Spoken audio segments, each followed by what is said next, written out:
Hello, ladies and gentlemen, it's Mitchy by Nature in his basement. And I'm working on a new setup, and this is my new setup. Now you can hear me, and I probably sound very good, but I don't look very good because I'm working on the lighting, and the lighting isn't my friend today. I look like I don't know. See, now I have skin color, and now I'm pale, and now I'm like so pale. Look how pale I am. So this is how I'm gonna do them from now on, because we're changing things. Season one of Mitchy by Nature is finished. It's finished. So we're starting the season dos, which is 2. And we're going to keep doing what we're doing, but there are going to be new things that I don't know what they are yet, but I'm sure we'll figure them out as we go.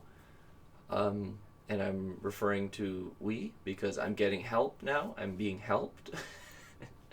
I'm being helped by my friend Michelle, who's helping me do a lot of admin work. So I just want to thank Michelle deeply from the bottom of my shark heart. That I thank you so much for your help. She has been so helpful the last couple of weeks doing all this work with me. And this episode, this is just a sort of a plug. I'm not going to do it very much except just like show you that this is what I am doing now and this is what it looks like. I have lots of guitars, and there's a drawing of me.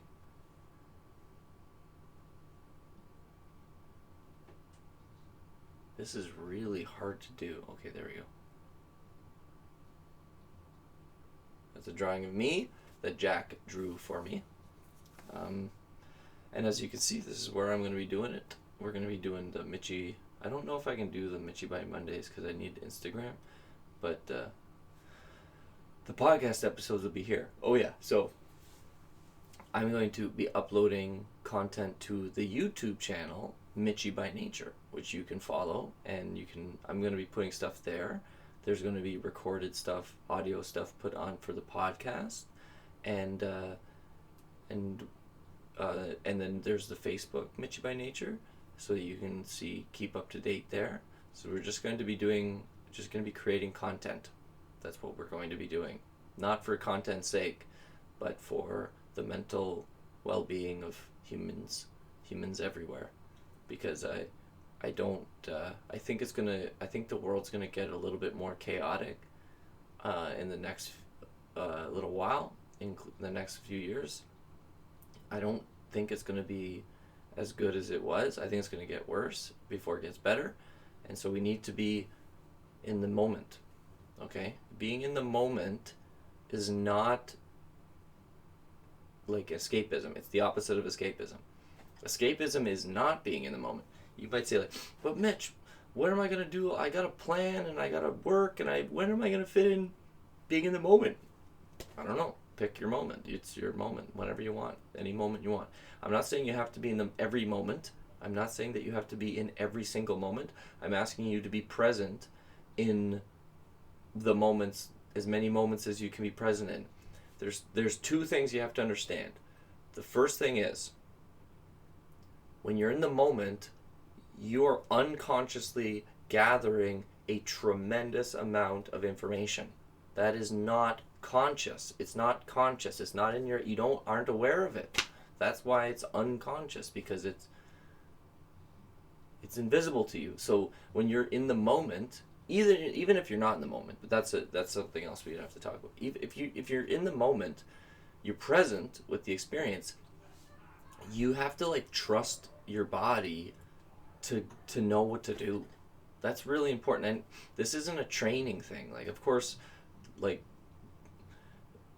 courage, for example. Courage is the ability to be present with discomfort and fear. That's my definition of courage. Courage is to be the ability to be present with fear. If you can be present with fear, you're courageous. You cannot be courageous without fear. You have to have fear. If there's no fear, There's no courage. Okay? I mean, that's what I think. I'm thinking out loud, remember. I'm not saying I'm right, but I would love to hear your thoughts on this.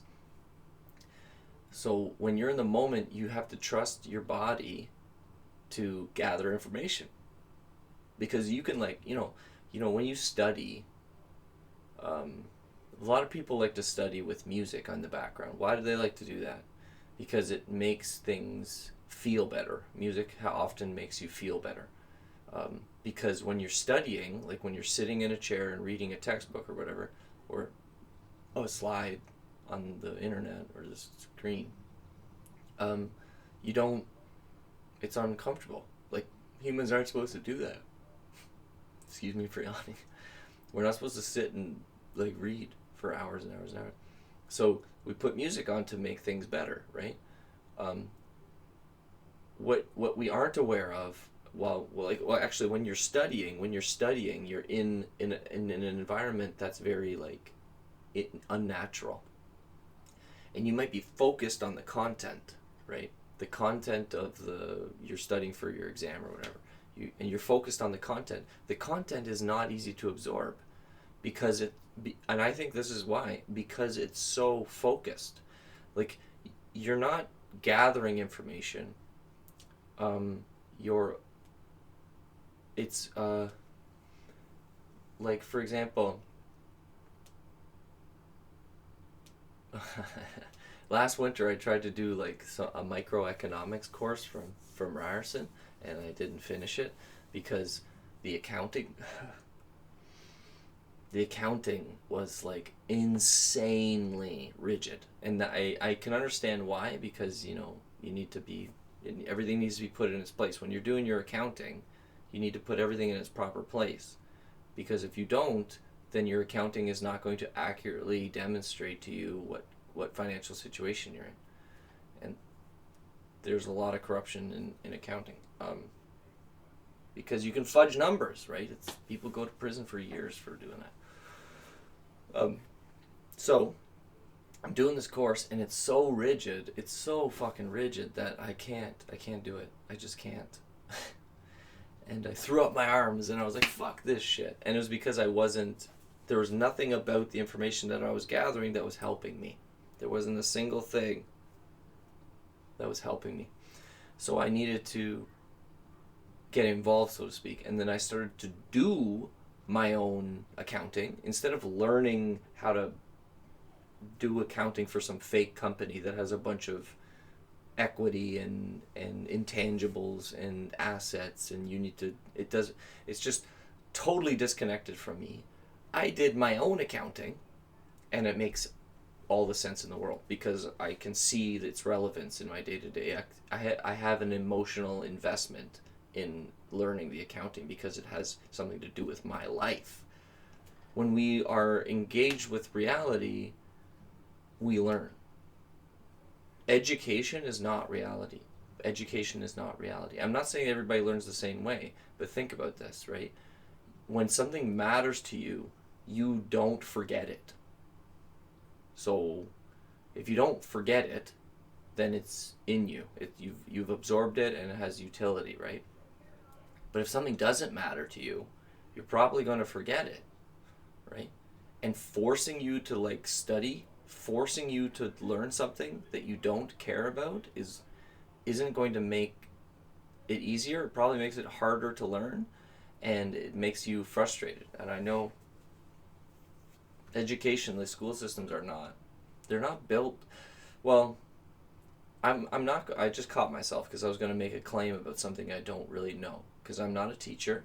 I've heard some anecdotal evidence from teacher friends about the situation in Ontario with regards to the public school system specifically, but I'm not going to make a claim about how shitty the public school system is in Ontario. I'm going to make a claim about the ideal circumstances for learning, which is not forced. It's not told, it's not enforced, meaning there's no schedule. You don't learn on a schedule, okay? You learn at the pace that you feel you need to learn at. You need to be monitored because you need to be tested, but nobody tells you what to do. Nobody tells you what you need to know. You need to go find it. You need to go learn it. You need to go ask for help. The student needs to be the learner. The teacher doesn't force the information down the student's throat. The student needs to bring themselves to the table, and if they don't, they're not going to learn very much. You'll succeed in the world that we live in right now. The first world West, is basically built on that paradigm. So you are rewarded for the more proactive you are in the West, the more you're rewarded for it. That doesn't mean you get everything you want, but you're rewarded for going for it. If you go for it, you're rewarded for it. That's basically how the West works. And I mean, in school, the students that go for it, the ones that proactively learn, are going to be the most successful. An education system that enables that kind of intelligence is going to create some very intelligent students. So, and I don't know if that's how it works right now, because there's so many students and there's only one teacher and they don't have a lot of money. I don't know enough to make a claim, but from what I've heard, it doesn't sound like the public school system in Ontario is anywhere close to being useful. It's like failing students. But I could be wrong. So I just wanted to make a quick little video. But the second thing is that when you're in the moment and you're learning to be present with information, you get better at being present with information, and eventually you can get to this spot where you can just do what you want, right? Because you can trust yourself to make these decisions that are going to be useful to you and to other people. This isn't about selfishness. This isn't about getting what you want all the time. That's absolutely not what I'm talking about. It's about being present in experiences you don't want to be present with, so that you can be better at being. The better you get at being, the better everything else gets around you. And I'm absolutely certain that's how it works. It doesn't mean the things change. But for example, this is something I teach kids at the hockey school. I get them to stick handle the iron peg that goes in the post because it's quite heavy. And when they stick handle it back and forth a lot, they get tired.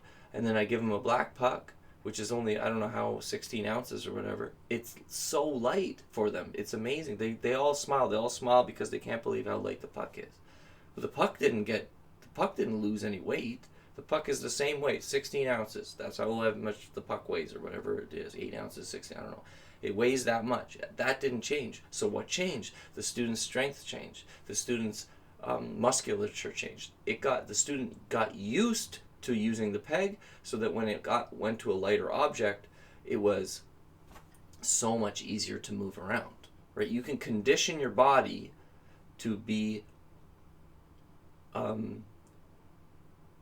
stronger, right? Like the experiences don't change. A bad experience could still be quote unquote bad, but because you're stronger, it matters less. Does that make sense? And you're not all like fuck. So if you can be consistently present in moments, especially moments that you don't want to be present in, discomfortable moments, fear moments, anxious moments, depressed moments, sad moments, angry moments, confused moments, moments in tremendous sadness, things like that.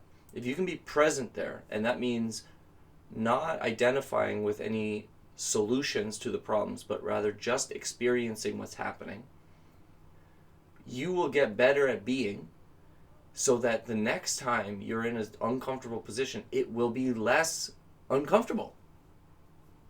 If you can be where you don't want to be, you can be anywhere, and you'll be free. That's how it works. If you're interested in freedom, that's true freedom, I think. What do you think? So I wanted to thank you for listening. I'm going to post this on the YouTube and on the Instagram, and then there's lots of stuff happening. So I'll see you next time. I'm going to go over here now, and I'm going to say bye.